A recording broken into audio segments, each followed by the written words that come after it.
to talk about the dark night of our soul, or the worst times in our lives. Really, our minds, bodies, and souls need to be united and to listen to each part. I have kind of disconnected my head from my body, and then I also compartmentalized my soul too. God doesn't work that way. And he had a lot more to say about my soul and how I was caring for my soul than I was thinking.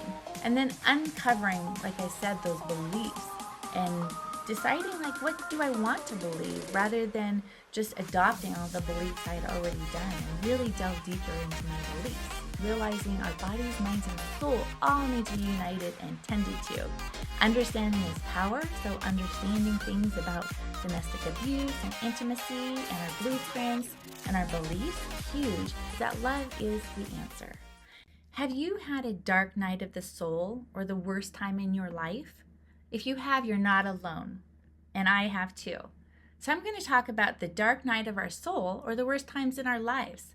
For me, that happened when I was 27 years old, and I was trying to get away from a domestically abusive situation, and I had my young daughter. So I was recovering from having a baby, so I was only about a year out from that.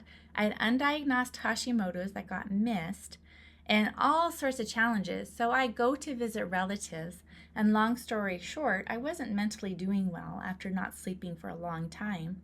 And my family, or my secondary family, conspired, and my daughter was taken from me by my husband. And that was just so sad to me. And so I basically flooded her bathroom because I was pissed off. And that landed me in the psych ward in that state. So that's where I was, 27 years old, in a psych ward, not with my baby, and just so sad, because in this relationship that I didn't know what to do with, and being told I was bipolar, and not sure how to understand all that because I knew I was having mental challenges. And in the psych ward, to add injury to injury, there was a time there that I was probably being annoying and singing too loud. And anyways, I was put into timeout basically. And my shoulder was hurt in the process because I did not want to go into solitary isolation. And then I also was shut into the room, and they wouldn't even let me use the bathroom. And that was horrible for me. And then afterwards, I was not even allowed to shower with the shower curtain, and I had to have a male nurse standing there. Thankfully, he was very respectful, but I was a super modest person, and that was awful.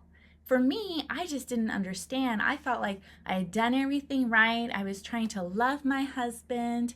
I was being that kind girl and doing everything right. I was super disappointed in God. It's like, how could I do all of this right and have this happen? And it was just such a dark time for me, and I was so sad. And that was my dark night of the soul. It was terrible. And it took another 8 to 10 years for me to start getting answers to some of these things.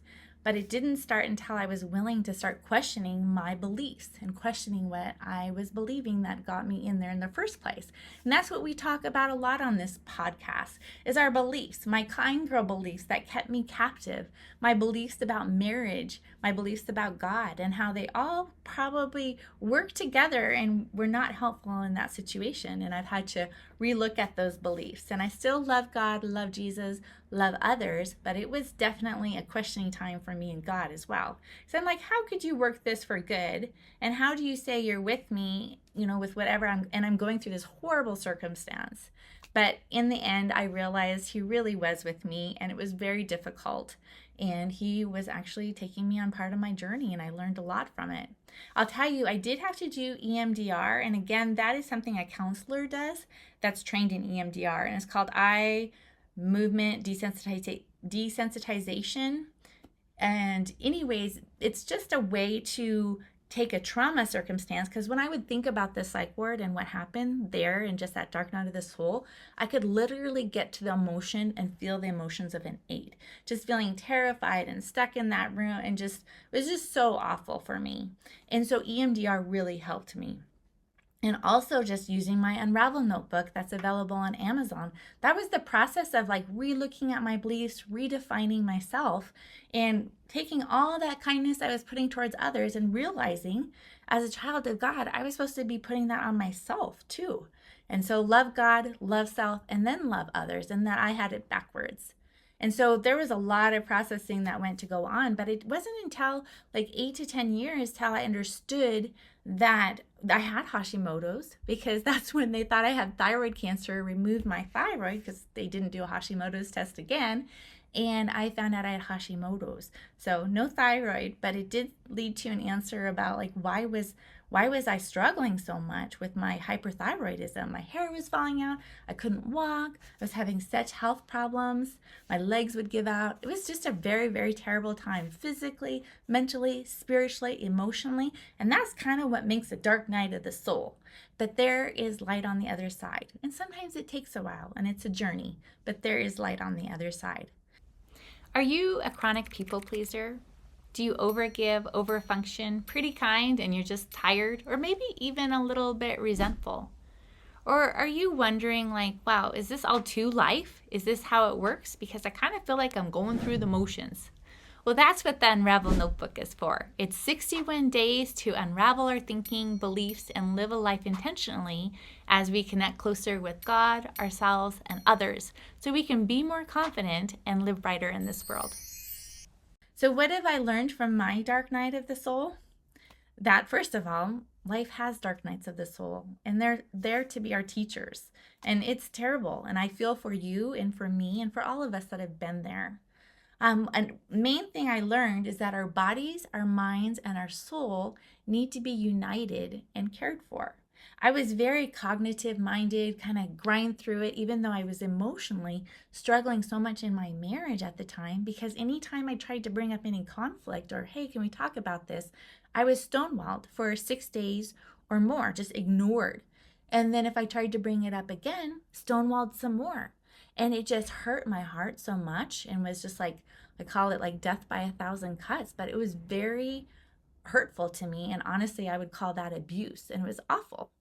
But I wasn't listening to myself. I wasn't listening to my body. I just kept putting it down and down, and my body just became sicker and sicker as far as more allergies, more autoimmune challenges, just more and more and more. But I had kind of disconnected my head from my body. And then I also compartmentalized my soul too.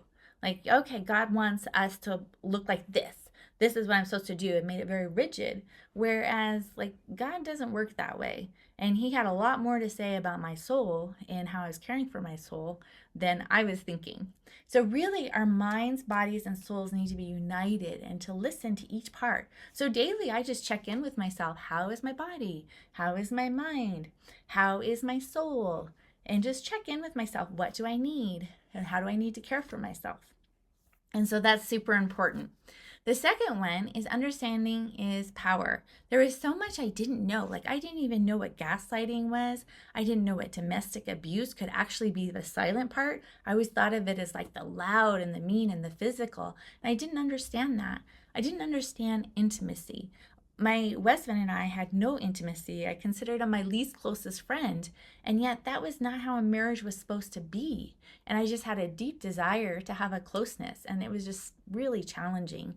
And basically looking at my raising, understanding his power, looking that I was actually raised with a father that was Asperger's, which I didn't know until actually after my divorce, made me very much attracted to someone that was also in line with that spectrum.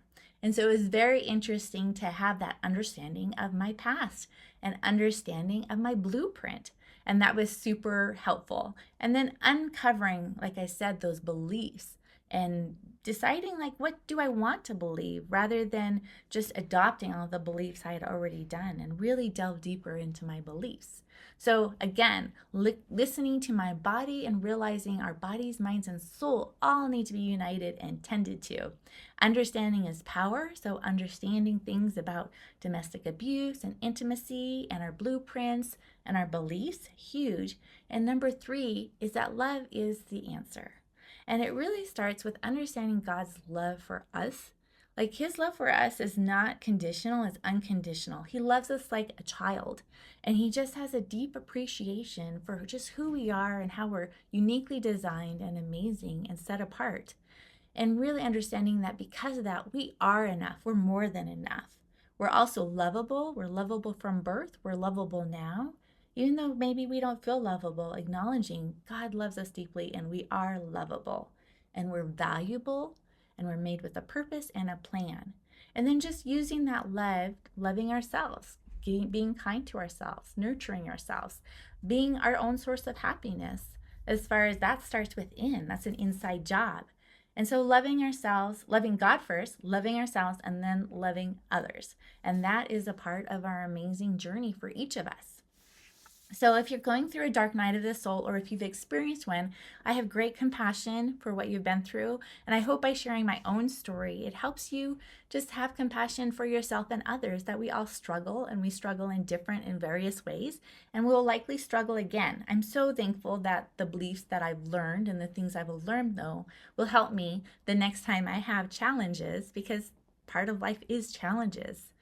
And we have good times and we have bad times, and neither of them will last forever. All of our seasons are changing, and we need to make room for all of our emotions, not just happiness. We need to make room for sadness. We need to make room for all of our emotions and feeling them and listening to what information are they telling us. Why am I feeling anxious? What is that telling me? Things like that. And it starts again with kindness to ourselves and wisdom of God. We're never stuck. We all have choices. I think a lot of times we feel like we're stuck because we think we have no choice. And it's really a matter as we do have choices, and just really understanding our choices and that we are never stuck. So I believe in you. So I'm on Instagram at Live Brighter with Tara. I'm also on YouTube for Live Brighter with Tara. And you can find me on my website, livebrighter.info. I would love for you to share this episode. May it be an encouragement to you and to others. Live brighter 1% at a time. I believe in you. Make it a great day.